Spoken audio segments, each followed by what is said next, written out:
at the waterfall. Woo! Hi. Few moments later.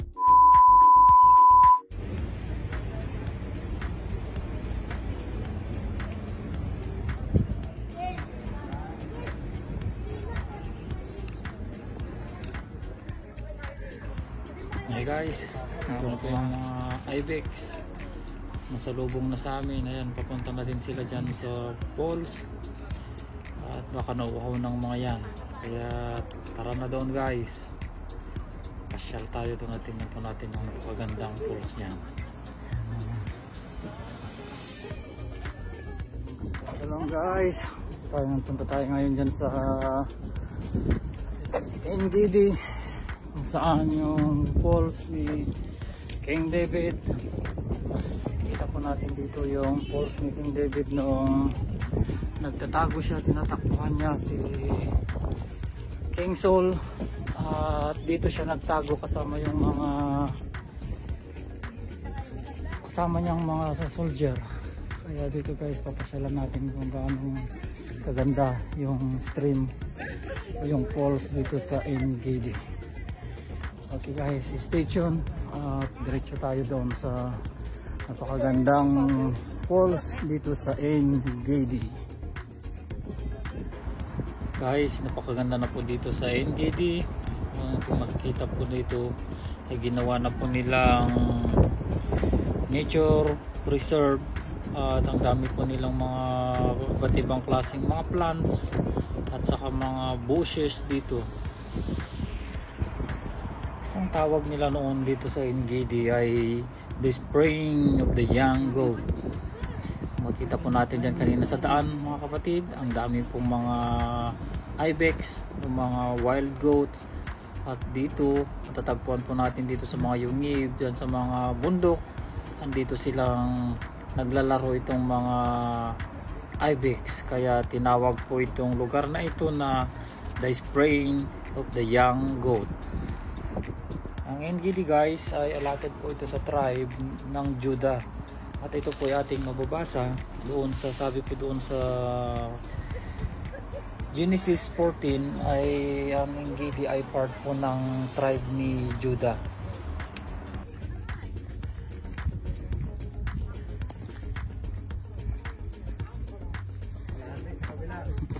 Dito sa iba, dito sa kabila yung iba.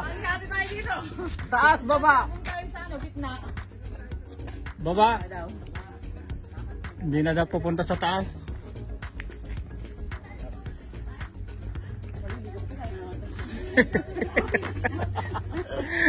Meron yung waterfalls dyan. May waterfalls. Hindi na tayo makapunta dun sa taas guys, sa mas mataas na waterfalls kasi wala na pong time. Late na pong makakauwi, kaya dito na lang po tayo sa baba. Pero makikita po natin dyan mamaya yung napakagandang falls dyan. There's another name for NGD mga kapatid. Noong unang panahon sabi pa doon sa Hazazon Tamar, ibig niyang sabihin ay division of the palm. Kita po natin doon na dyan sa dinaanan po natin, maraming mga palm trees dito sa paligid ng NGD. Ayan na guys, malapit na tayong makarating dyan sa falls. Tigtis na lang at masisilayan na po natin ang napakagandang falls dito sa NGD. Parang zoo.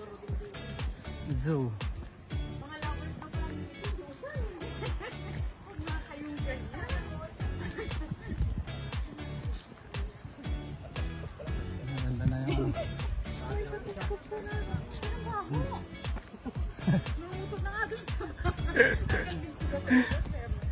Daming tao dito.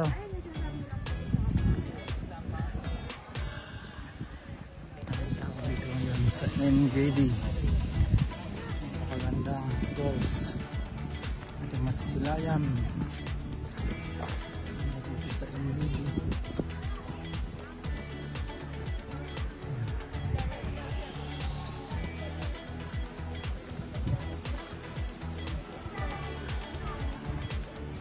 Daming mga bata.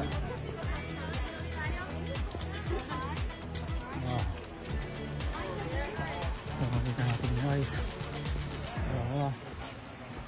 Ang daming tao dito sa stream. The falls in Gedi.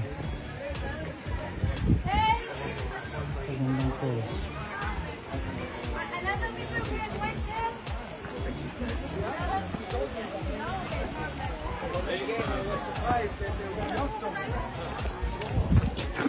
Attende che? No. It's gonna take like 2 hours to get to the security. The place to rin. Ang bagay ko.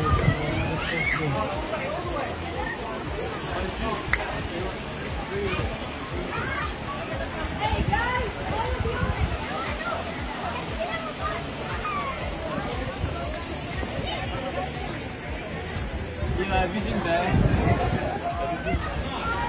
Hey guys, dito tayo ngayon sa NGD. Saan? Kita po natin dyan yung pumunta po dito. Sabi ng tinatakbuhan niya si King Sol at dito siya nagpahinga. And guys, ang daming tao. At pati si King Sol at dito din siya nagpahinga ng kinagabihan. At ayun na, nalipas din na David at kanyang mga sundalo at nadatnan nila si Sol na nakatulog. Sabi ng kanyang mga sundalo, ito na yung panahon para patayin mo siya, sabi niya. Pero sabi ni David, hindi ko kayang patayin ang inanoint ng Diyos, sabi niya. Kaya kumuha lang siya ng konting piraso doon sa gamit ni Saul at saka pumunta doon dyan sa taas, sa tuktok ng bundok. Sa sinabi kay Saul, sinigaw siya ng mahal na hari, Panginoon ng Panginoon.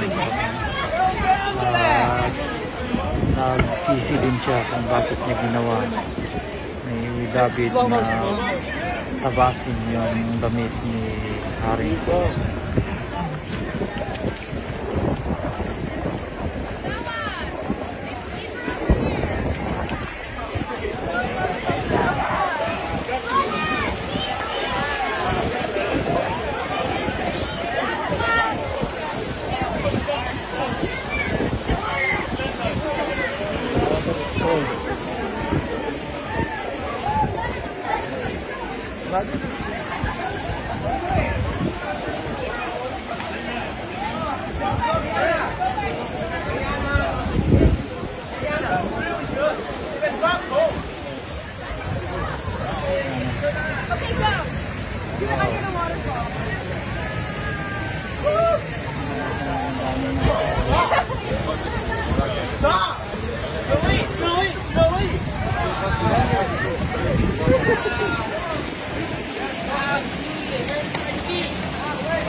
Okay, now you can't post it.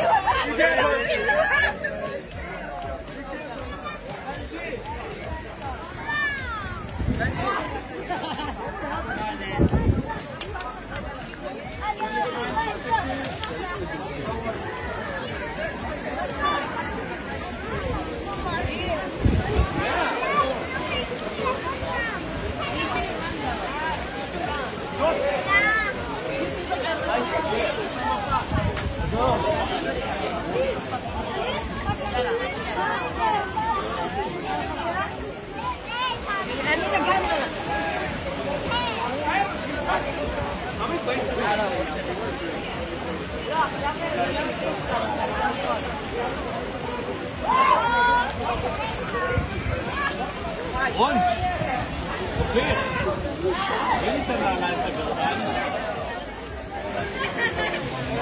Maraming tao dito sa NGD.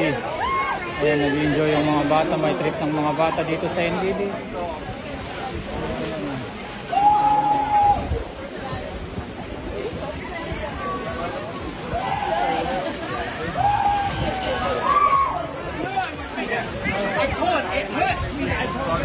Greta.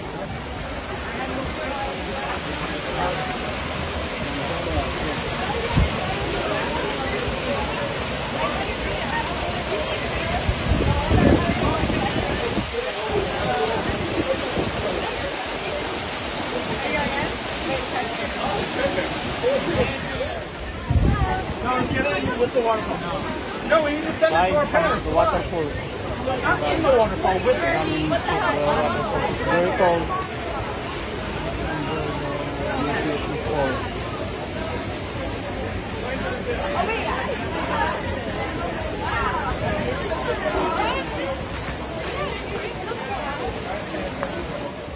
Can we be on this video? Yeah, sure.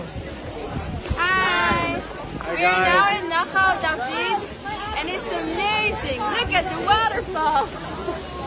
Woo! It's amazing. Hi! It's amazing view. It's beautiful.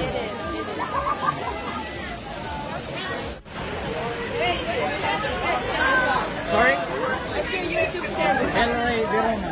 Huh? El Rey El Rey? Verona. Verona?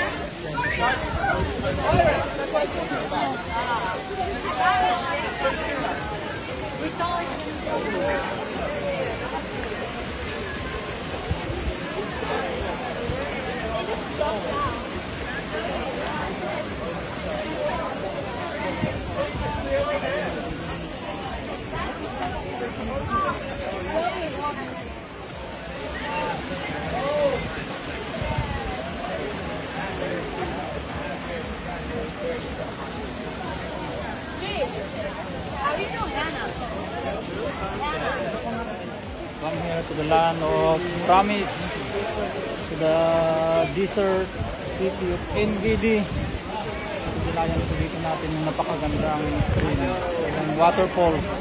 Yung magandang waterfalls dyan sa NGD. Saka makita po natin ang daming mga naliligong mga estudyante dito. Okay guys.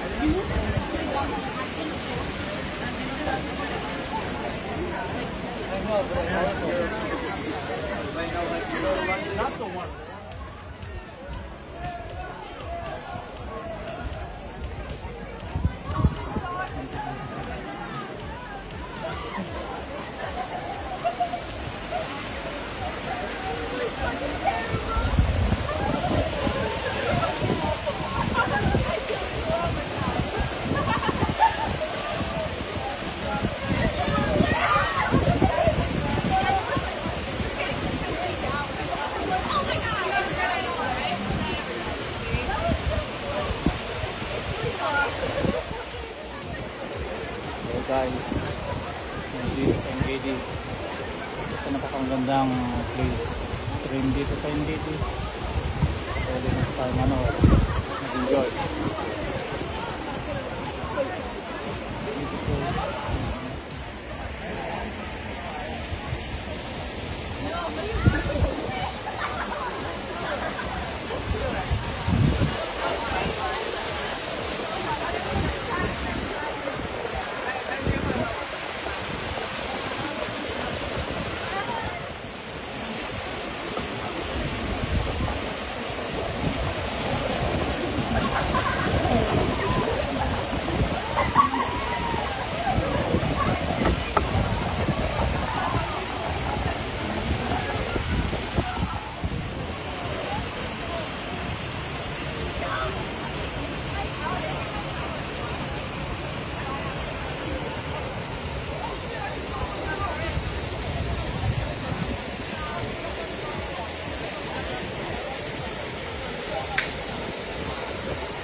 Sa mga kuweba dito sa NGD.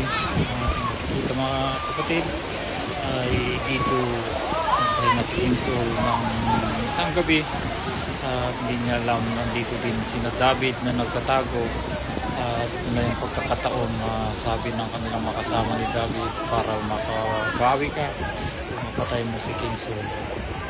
Pero sabi ni David hindi niya tinik yung opportunity na yon para gawin yung gustong gawin ng kanilang mga kasamahan. At nakita po natin na talagang ang puso ni David ay talagang nakatuon sa Diyos. Kaya sayang lang at hindi natin mapuntahan yung isang kuweba dyan sa taas at yung swimming pool ng ganda-ganda. Pero pagdating ang panahon o pagka may isang panahon pasyalan natin guys.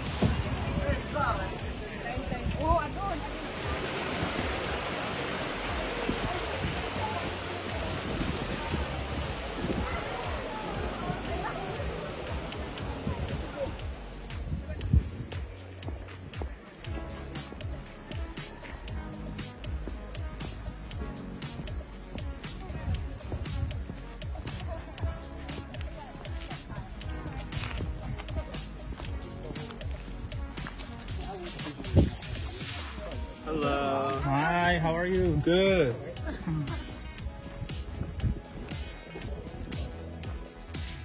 Hey guys, thank you for watching from the land of NGD. Kapasyal tayo dito. Hope nag-enjoy pong bawat isa sa atin. Salamat guys. At kung may mga gusto pa tayong puntahan, pasyalan dito sa Israel, just comments below at itry po natin puntahan. Thank you.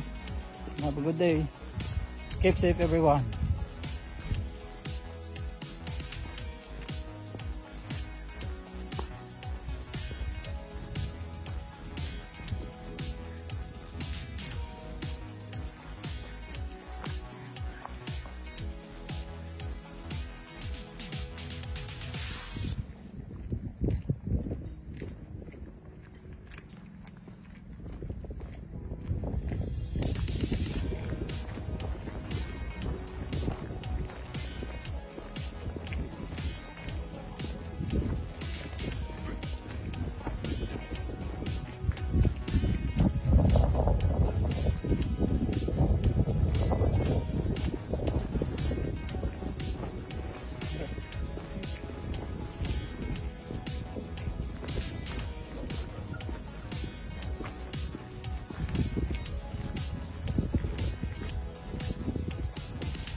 Ayan, rise to the land.